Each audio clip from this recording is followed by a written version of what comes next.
soleil couchant, au bord retentissant des plages écumeuses, pleines de longs soupirs mêlés de lourds sanglots, sous le déroulement monotone des flots, près des gouffres remplis des falaises brumeuses, à l'heure où le soleil, ainsi qu'un roi cruel, qui veut parer de draps sanglants ses funérailles, se déchire et secoue au dehors ses entrailles, à l'heure où lentement l'ombre envahit le ciel.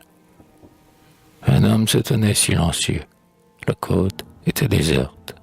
Lui, debout, d'un œil amer, il regardait tomber l'astre rouge à la mer, et sa pensée aussi déferlait, sombre et haute. Ah, ce n'était pas l'homme au sortir de l'Éden, fils encore innocent d'une race nouvelle, en qui la vie afflée, à qui Dieu se révèle, et qui pour tous les maux n'a qu'un mal dédain. L'homme essayant sa force au seuil des premiers âges, libre dans l'univers, libre et grand comme lui, défiant l'avenir, et dont l'œil ébloui reflète l'horizon des vierges paysages. Plein d'un orgueil sans peur et d'un espoir sans fin, et dans sa beauté fière à qui tout se confie, sur la création dorante et ravie, passant majestueux sous un signe divin.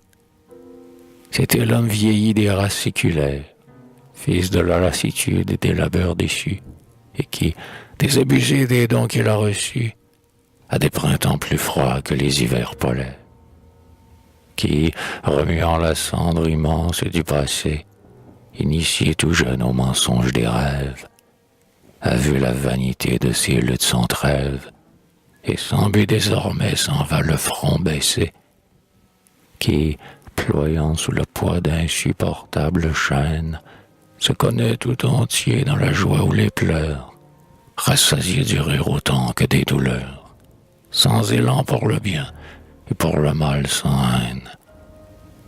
C'était l'homme rongé par l'angoisse, vaincu sous l'énervant dégoût de sa propre impuissance, et fatal héritier d'une aride science, contenteur de la vie avant d'avoir vécu. En vain il proclamait son génie et sa gloire, l'ennui met sur ses bras le plomb du châtiment, et son âme qu'il raille, hélas, plus tristement, se rendort à ces bruits de pompe dérisoire.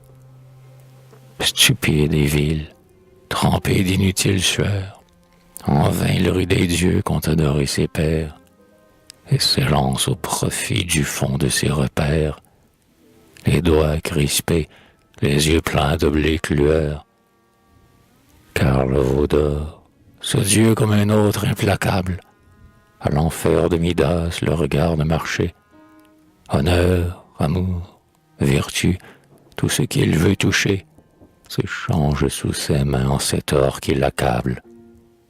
Ouais, ce Dieu, son premier délire et son dernier, le plus riche en autels, plus riche en apôtres, le plus vieux, qui vit naître et mourir tous les autres, avant le chant du coq il va le renier. Il va le renier comme eux tous, dans les nus il l'enverra siéger, livide, avec les dieux, morts maintenant, jadis beaux, fiers et radieux, qui sur les monts sacrés vivaient en troupe nue. Près des spectres blafards abandonnés du jour, qui planent en lambeaux sur les glaces du pôle, et qu'un souffle inconnu, les poussant par l'épaule, promène dans l'horreur des exils sans retour. Pas un ne reviendra, le vent de l'ironie a balayé partout l'ambition du beau. Sur leur dernier autel plus désert qu'un tombeau, l'herbe croît, il n'est plus de divine agonie. Plus d'esprits enivrés, plus d'hymnes, plus d'encens, plus de convives saints de verveine et de rose, plus d'apôtres en extase et plus d'apothéose, plus de soupirs poussés hors du monde des sens. Sur la montagne en feu nul ne se transfigure, et pour quelques dépouilles aux fétides odeurs, l'homme consumera ses dernières ardeurs, sous un ciel qui n'a plus la sublime envergure. Dans un air sans écho sa voix s'éteint, voilà qu'il méprise à la fin sa chair comme son âme, et que, toujours brûlé d'une invisible flamme, il retourne aux abris chantant qu'il dépeupla. Mais les transports qui font la jeunesse si belle, reviennent-ils jamais gonfler les cœurs flétris? Les pleurs, les repentirs, les plaintes et les cris, ont-ils jamais ému l'impassible si belle? Nature indifférente aux secrets douloureux, près aux vertes senteurs, faré au noir mystère, mont couronné de pins ou de neige austère, vous êtes sans pitié, comme tous les heureux. L'âme a levé sur vous sa hache sacrilège, sur vous il s'est rué follement, et sa voix a maudit le silence injurieux des bois, où meurt le vain appel du désir qui l'assiège. À jamais il a fui tout ce monde enchanté, qu'au rayon de la lune, au fond des solitudes, on voyait s'essayer aux molles altitudes, sous l'œil ardent d'un faune ivre de volupté. Quand Pan mourut, un cri monta de rive en rive. Dans le foie du poète, il retentit encore. Comme un chasseur perdu qui sonne en vain du corps, l'homme court sans qu'un son en réponse n'arrive. Las de lui-même aussi, voilà que haletant, comme Sisyphe sous le rocher qui l'écrase, il s'arrête, et qu'à l'heure où l'Occident s'embrase, il sent les mots soufferts revivre en un instant. C'est une heure sinistre et pleine de vertige. Depuis les premiers jours, sa magique splendeur nous étreint et nous fait sonder la profondeur d'un passé qui tressaille en fulgurant vestige. Comme l'astre qui fond en long fleuve pourpré, dont les reflets au loin baignent les nobles cimes, le cœur de l'homme saigne en plongeant aux abîmes, où ses regrets encore hurlent désespérés.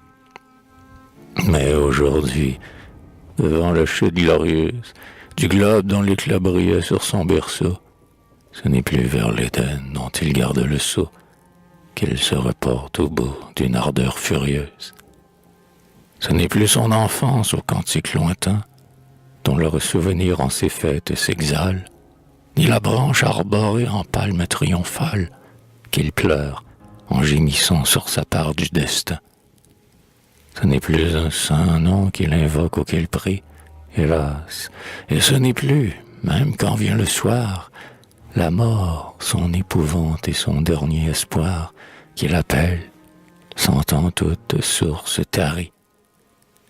Sous la danse sans pitié du démon qui le mord, rien ne ranime plus sa force ou son courage, et voilà qu'il se tait sans un reste de rage, car il ne peut plus croire à ta promesse. Ô mort, tu ne peux rien sur l'âme, et l'impossible envie toujours la soifera de bonheur. N'importe où, tu ne peux l'engloutir aussi dans quelque trou. Ce n'est pas le repos qui par toi nous convie. Et le soleil, jetant sa suprême clarté, laisse à l'homme le front plus bas, les yeux plus mornes, et l'esprit descendu dans une nuit sans bornes, sous l'effrayant fardeau de son éternité.